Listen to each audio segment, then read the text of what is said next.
Hi అండి. Welcome to today's vlog. నాకైతే ఈరోజు స్కూల్ లేదండి. పిల్లలు ఇప్పుడే స్కూల్కి అయితే బయలుదేరారు. వెంటనే నేనేంటి అని అంటే ఫస్ట్ లివింగ్ రూమ్ నుంచి పని చేసుకోవడం అయితే స్టార్ట్ చేసేసి ఫస్ట్ లివింగ్ రూమ్ అయితే నీట్గా ఆర్గనైజ్ చేసేసాను. నీట్గా సర్దుకొని చిమ్మేసుకున్నాను అనమాట. ఇక్కడ ఏంటి అని అంటే మాకు లివింగ్ రూమ్లో నేను ఒక ఆర్టిఫిషియల్ మనీ ప్లాంట్ని అయితే పెట్టుంటానండి. అది ఎవ్రీ వీక్ కానీ క్లీన్ చేయలేదు అని అంటే బాగా దుమ్ము పట్టిపోతూ ఉంటుంది. ఇలా నాకు ఫ్రీ టైమ్స్ దొరికినప్పుడల్లా అయితే క్లీన్ చేసుకుంటూ ఉంటాను అనమాట. ఇప్పుడైతే ఆ ప్లాంట్ని అయితే క్లీన్ చేసేసాను. నెక్స్ట్ ఇవైతే మా పాప వాళ్ళ డాల్స్ అండి. ఇవి కూడా బాగా మురికి పట్టిపోయినట్టున్నాయి. వీటిని కూడా బాగా ఆ దుమ్ము అదంతా తుడిచేసి నీట్గా లివింగ్ రూమ్ వరకు ఫస్ట్ ఆఫ్ ఆల్ చేసేసుకున్నాను. ఎందుకని ఇంత ఫాస్ట్గా పని చేసుకుంటున్నానంటే ఈరోజైతే పోస్ట్ ఆఫీస్ స్కీమ్స్ పే చేయడానికి వెళ్ళాలండి నేను. ఇందులో నేను నార్మల్గా అయితే 4 స్కీమ్స్ అయితే పే చేస్తాను. అందులో ఈరోజు పే చేయడానికి వెళ్ళేది మాత్రం పీపీఎఫ్ అండ్ ఆర్డీ అండి.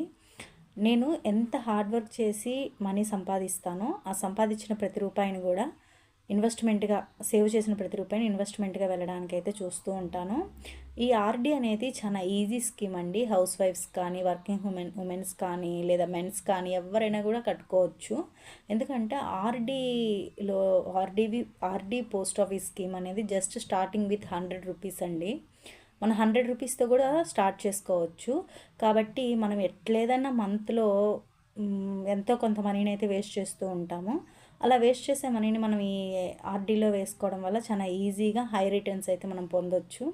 ఇంకా ముందున్న వీడియోస్లో నా సేవింగ్స్కి సంబంధించి నేను పోస్ట్ ఆఫీస్ స్కీమ్స్ ఎన్ని కడతాను, వాటి యొక్క రూల్స్ అండ్ రెగ్యులేషన్స్ ఏంటి, అండ్ గోల్డ్ స్కీమ్స్ ఏమేమి కడతాను, వాటి యొక్క రూల్స్ అండ్ రెగ్యులేషన్స్ ఏంటి, అండ్ ఏ విధంగా మనము బడ్జెట్ వేసుకుంటే మనీ అనేది ఎక్కువ సేవ్ చేయగలుగుతాము, ఈ టెక్నిక్స్ అన్నీ కూడా నేను షేర్ చేస్తాను నా వ్లాగ్స్లో.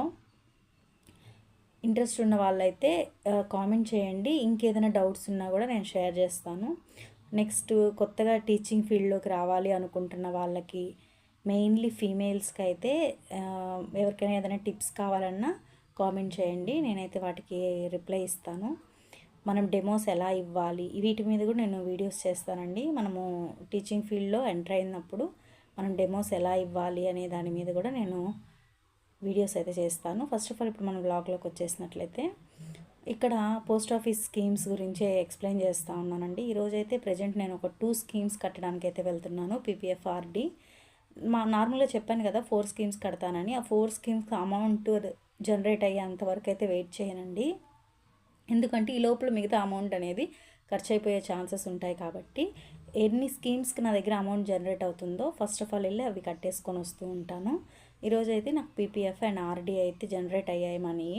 కాబట్టి ఫస్ట్ అయితే అవి వెళ్ళి పే చేసుకొని వచ్చేస్తాను.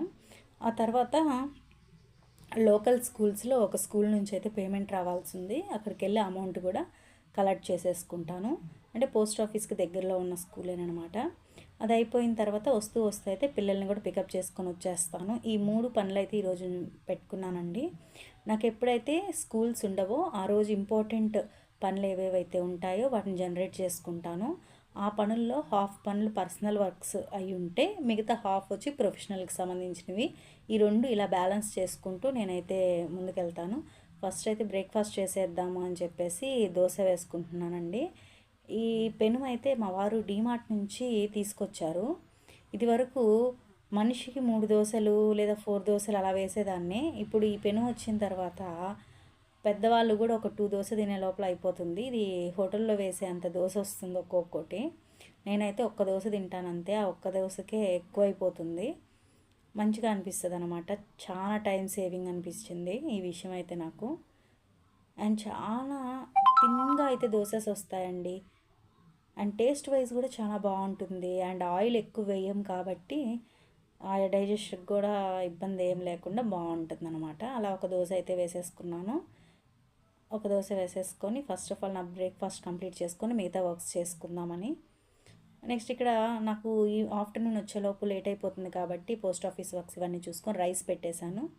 రైస్ కూడా అయిపోయింది. నెక్స్ట్ ఆఫ్టర్నూన్ లంచ్లోకి కర్రీ కూడా చికెన్ కర్రీ అయితే చేసేస్తున్నానండి. ఆల్మోస్ట్ చికెన్ కర్రీ కూడా అయిపోయింది. ఇంకా జస్ట్ ఒక 2 మినిట్స్ కొంచెం ఆ గ్రేవీ అనేది దగ్గరికి అయింది అని అంటే స్టాప్ చేసేస్తాను. అండ్ ఈవినింగ్ ఏంటి అని అంటే పిల్లలకి స్నాక్స్ కోసం అయితే వైట్ బఠానీ నానబెట్టి పెట్టేశానండి. అవి కొంచెం బాయిల్ చేసి ఇచ్చేస్తాను ఈవినింగ్. ఇలా నా షెడ్యూల్ అంతా కూడా ఈరోజు ప్లాన్ చేసేసుకున్నానండి. ఇలా ప్రతిరోజు కూడా నేను half works personal work, half works professional works అయితే పెట్టుకుంటాను. Thank you so much for watching.